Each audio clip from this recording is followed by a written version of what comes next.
before we left England, this album came out. I bought it at the BX, and I remember the big discussion was, this guy's playing synthesizers now. Is he still going to be a good guitar player? Now that he's going to switch over to synthesizers? It was a calamity at the time.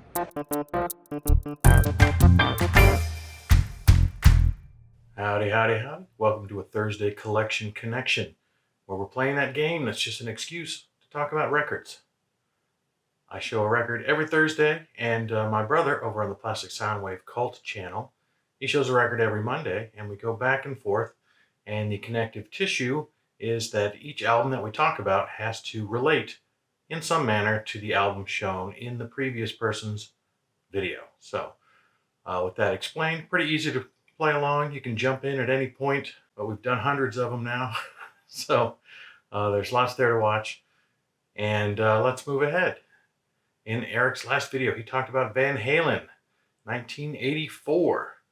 Once upon a time, I had most of Van Halen's David Lee Roth catalog. I never actually had the first album. I never had Van Halen, but I did have Van Halen 2 and Diver Down and Women and Children First, and the other one I'm forgetting about, and of course 1984, which is the album Eric talked about. So this was on vinyl way back in the 80s that I had these.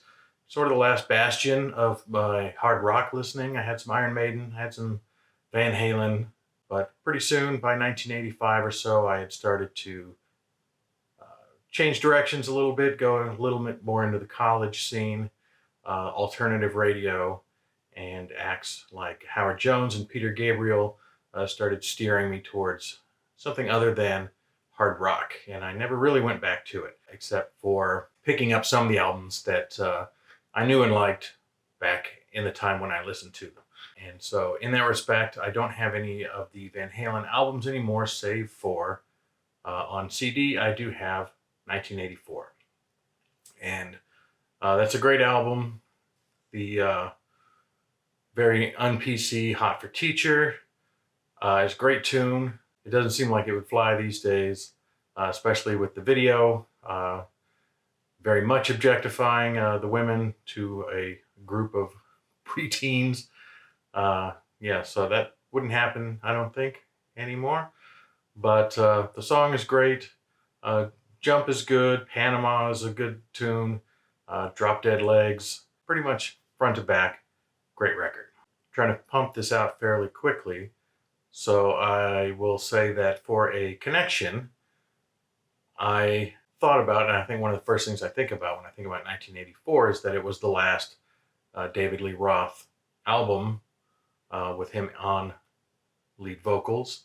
And so in trying to make some fairly quick connections here, trying to get a little bit ahead on a summer schedule so that I can take a couple weeks vacation, but still have episodes coming out. I didn't do a deep dive.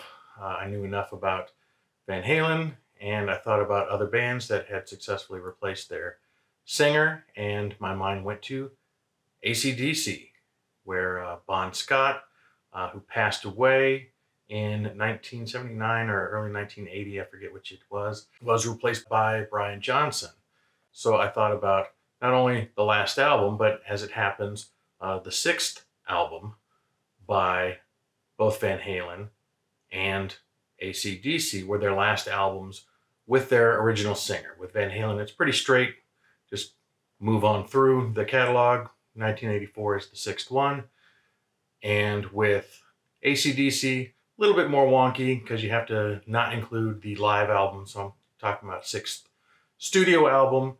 So AC/DC's first two albums, TNT and High Voltage, were combined, sort of cherry-picked for the American market to just be an album called High Voltage. And so you kind of have to go with the Australian lineup of the first two albums before having then Powerage, Dirty Deeds, Done Dirt Cheap, and something else I'm forgetting.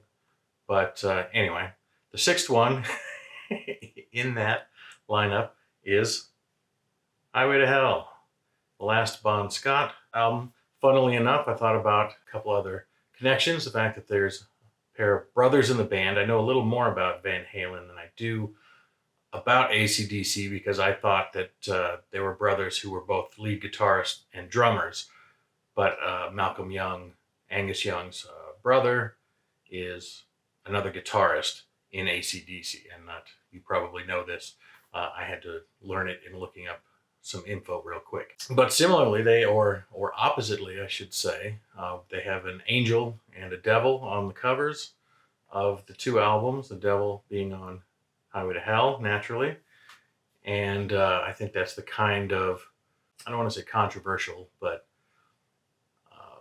taste pushing, that bands trying to be a little bit on the edgy side in the 80s, putting things on the cover like that. An angel, baby angel with a cigarette on 1984. I don't think you would see an album cover like that these days, but neither here nor there.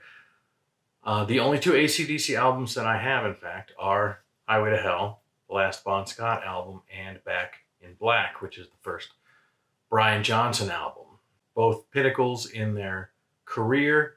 I would say AC/DC, if you made a chart, like a graph of rock musics and genres and stylings, I think right at the 0, right at the middle of that graph would be AC/DC. I think they are the prototypical rock band, give or take the odd bagpipe. They pretty much stuck to just drums, bass, guitar, and vocals. They rarely, if ever, strayed out of 4/4 time. I can't think of a song that wasn't in 4/4. And they sang about rock band subjects, drinking and partying and playing music. And that's pretty much AC/DC in a nutshell. They didn't really vary a whole lot, either in their sound or in their approach, even though the singers changed. I heard Bon Scott's vocals, or read, I should say. Bon Scott's vocals described as whiskey soaked, which seems fairly apt. And he did drink himself to death. He died of, I guess, acute alcohol poisoning, which is sad, but I guess not a surprise to a lot of people because he was drunk a lot. And nonetheless, this is front to back banger. So I mostly know the hits from way back when. So I know Highway to Hell and If You Want Blood, You Got It. But they're so consistent that this is a great album to just put on. It's just stonkers rock songs front to back, and it's a terrific listen.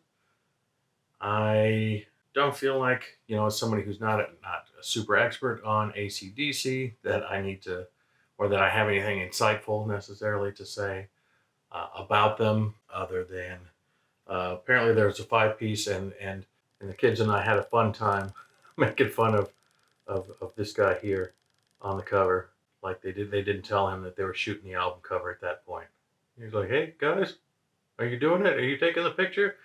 It's a very odd picture because Angus Young looks fantastic in it, and the devil elements that were added on.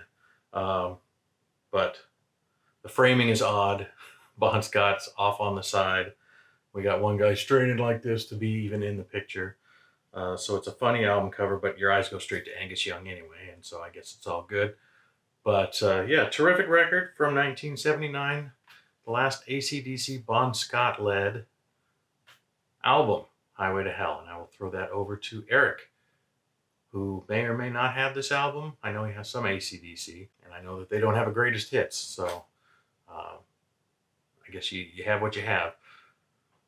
So yeah, I will throw that over to Eric, and you can look for his response. He will connect to something from Highway to Hell on his next video on Monday on the Plastic Soundwave Cult channel. And with that, that's all I have. So I thank you for watching, and bye-bye.